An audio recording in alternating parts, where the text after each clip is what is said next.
Veni Creator Spiritus, mentes tuorum visita, imple superna gratia, que tu creasti pectora.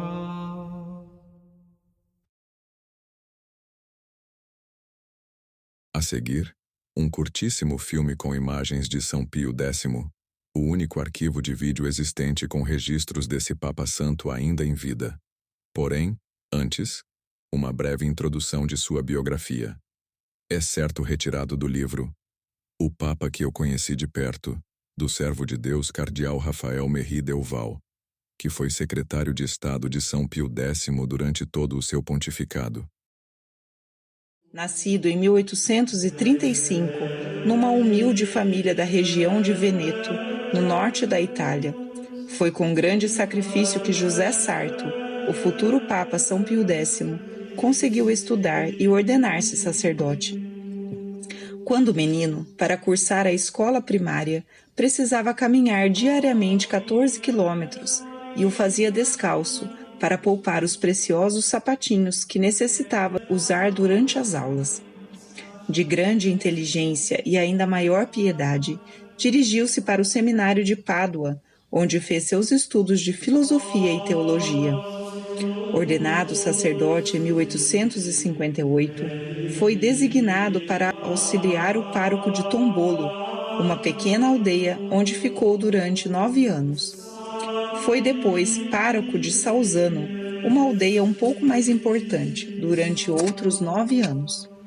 Nos 9 anos seguintes, foi cônego, reitor do seminário e vigário-geral na diocese de Treviso. Nomeado bispo de Mantua em 1884, lá ficou por mais 9 anos, sendo em seguida elevado a cardeal patriarca de Veneza.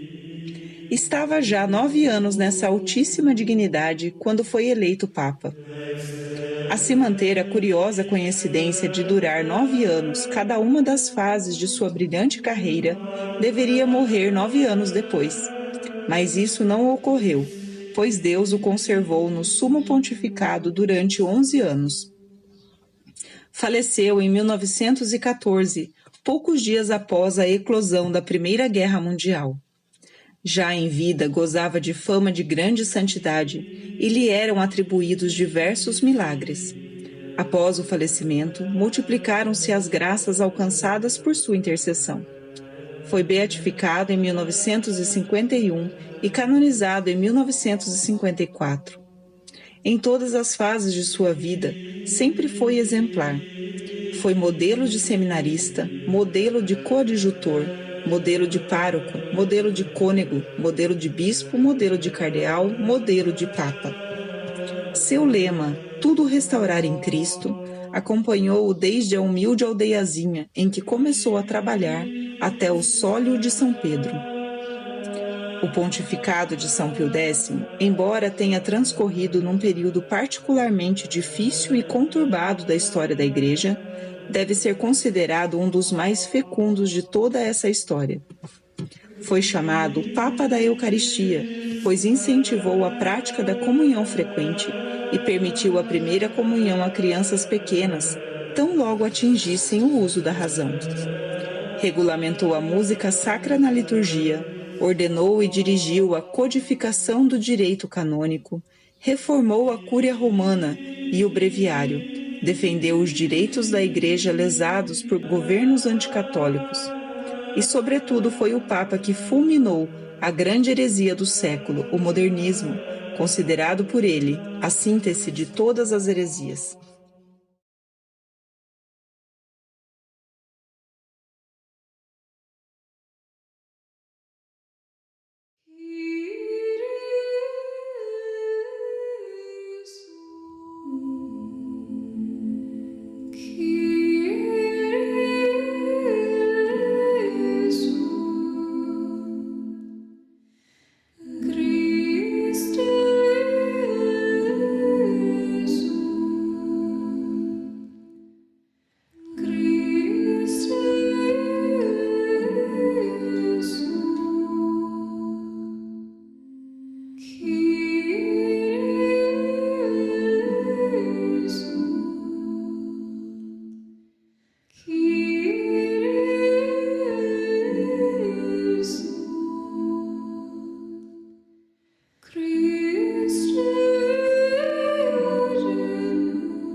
Essas são imagens reais de São Pio X, o último Papa Santo que o Deus Trino concedeu à sua única Igreja, que é una, santa, católica, apostólica e romana. O filme foi gravado na Cidade do Vaticano, provavelmente na primeira década do século XX de Nosso Senhor. A captura original foi feita em preto e branco e recentemente colorizada. A seguir, registros fotográficos do Papa São Pio X. São Pio X foi o Papa que mais combateu o modernismo. Classificou, em sua carta encíclica Pacendi Domini Tigredis, como sendo a síntese de todas as heresias. Nasceu no ano de 1835 de Nosso Senhor. Foi batizado com o nome de Giuseppe Melchiori Sarto. De humilde família campônia, mas piedosa e católica, viveu financeiramente pobre, e assim permaneceu, até a sua morte, no ano de 1914 de Nosso Senhor. Após responder ao chamado de Deus para adentrar a vida sacerdotal, não apenas manteve sua idoneidade, mas aguçou-a ainda mais, recusando favorecimentos tanto para si quanto para familiares. Indagado se não faria condessas papais às suas irmãs, respondera: "Eu as fiz irmãs do Papa. O que mais posso fazer por elas?" Em seu testamento, lê-se as seguintes palavras, as quais só corroboram sua indubitável santidade: "Nasci pobre, vivi como pobre, e certamente morrerei muito pobre." Iniciou seu sacerdócio como pároco rural.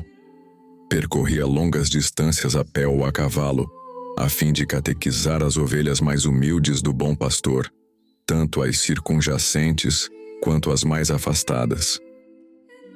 Já no início de seu ministério, sua rigorosa ascese e inegociável zelo à ortodoxia, intrínsecos ao seu fervor e extrema dedicação ao munus sacerdotal, indicavam o olor de santidade que resplandecia nessa alma eleita, não obstante sua humildade, que, ao máximo possível, não poupava esforços, a fim de ocultar tais sublimes virtudes. Seu papado, cujo mote era Instaurate omnia in Cristo, restaurar tudo em Cristo, Efésios capítulo 1, versículo 10, foi marcado pelo extremo zelo à ortodoxia, pelo ferrenho combate contra o modernismo, pela defesa da pureza da Santa Liturgia e pelo fomento às catequeses. Reinou de modo admirável, cumprindo santamente seus deveres régios, com as devidas honras e pompas que o papado exige por essência e tradição, mas, privadamente, como é próprio dos santos, foi um papa de hábitos simples, porém, se impunha uma rotina de tremendo rigor. Acordava às 4 horas da manhã, rezava a Santa Missa às 6, trabalhava até tarde da noite, dormia pouco, orava muito, exercitava diariamente o Santo Rosário e era dado ao jejum, à penitência, à esmola e até à disciplina por meio do cilício. Eis, pois, um brevíssimo resumo do que foi esse grande santo e um dos maiores papas da história da Santa Igreja, um sumo pontífice dos mais fervorosos na guerra contra o modernismo. Modernismo esse, o qual teve seu ápice no abominável, ruptor, revolucionário, humanista, herético e ultramodernista Concílio Vaticano II, o que patentemente se comprova em sua letra, em seu espírito e em seus frutos, os quais perduram até os dias odiernos, miseravelmente. Entrai pela porta estreita, porque larga é a porta e espaçoso o caminho que conduz à perdição, e numerosos são os que por aí entram. Estreita, porém, é a porta, e apertado o caminho que conduz à vida, e raros são os que o encontram. Guardai-vos dos falsos profetas. Eles vêm a vós disfarçados de ovelhas, mas, por dentro, são lobos rapaces. Pelos seus frutos os conhecereis. Colhem-se, porventura, uvas dos espinhos ou figos dos abrolhos? Assim, toda árvore boa dá bons frutos, e toda árvore má dá maus frutos. Uma árvore boa não pode dar maus frutos, nem uma árvore má bons frutos. Toda árvore que não der bons frutos será cortada e lançada ao fogo. Vós os conhecereis, pois, pelos seus frutos. Nem todo aquele que me diz Senhor, Senhor, entrará no reino dos céus, mas sim aquele que faz a vontade de meu Pai, que está nos céus. Muitos me dirão naquele dia, Senhor, Senhor, não pregamos nós em vosso nome? E não foi em vosso nome que expulsamos os demônios e fizemos muitos milagres? E então eu lhes direi bem alto, nunca vos conheci, apartai-vos de mim, vós que obrais a iniquidade. Todo aquele, pois, que ouve estas minhas palavras e as põe em prática, é semelhante a um homem prudente que edificou sua casa sobre a rocha. Caiu a chuva, vieram as enchentes, sopraram os ventos e investiram contra aquela casa. Ela, porém, não caiu, porque estava fundada sobre rocha. Todo o que ouve estas minhas palavras e não as põe em prática é semelhante a um homem insensato que edificou a sua casa sobre areia. Caiu a chuva, vieram as enchentes, sopraram os ventos e investiram contra aquela casa. Ela caiu, e grande foi a sua ruína. Evangelho de São Mateus, capítulo 7, versículo 13 ao 20. Rezemos pelo Papa reinante e pelos que advirão, bem como para todo o clero e religiosos em geral. Imploremos ao Deus Trino por muitos santos, a fim de que pululem em toda a hierarquia terrena, do papado ao laicato. Supliquemos, sobretudo, para que a Santíssima Trindade, em sua perene misericórdia, por meio de um Papa Santo, auxiliado por bispos e padres santos, revogue, por completo, o execrável Concílio Vaticano II, anulando tanto sua letra quanto seu espírito, não algumas de suas resoluções apenas, mas todo ele, de modo integral, definitivo e irrevogável.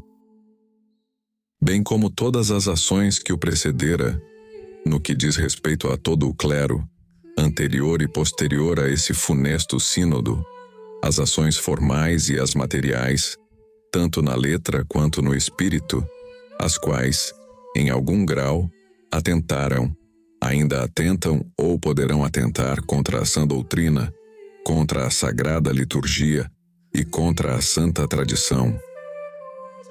Roguemos, Destarte, ao benevolentíssimo Criador, para que, apiedando-se de suas criaturas, faça com que a sagrada liturgia de sua Santa Igreja retorne aos moldes nos quais a deixou o Papa São Pio V e nos quais lutou para mantê-la o Papa São Pio X.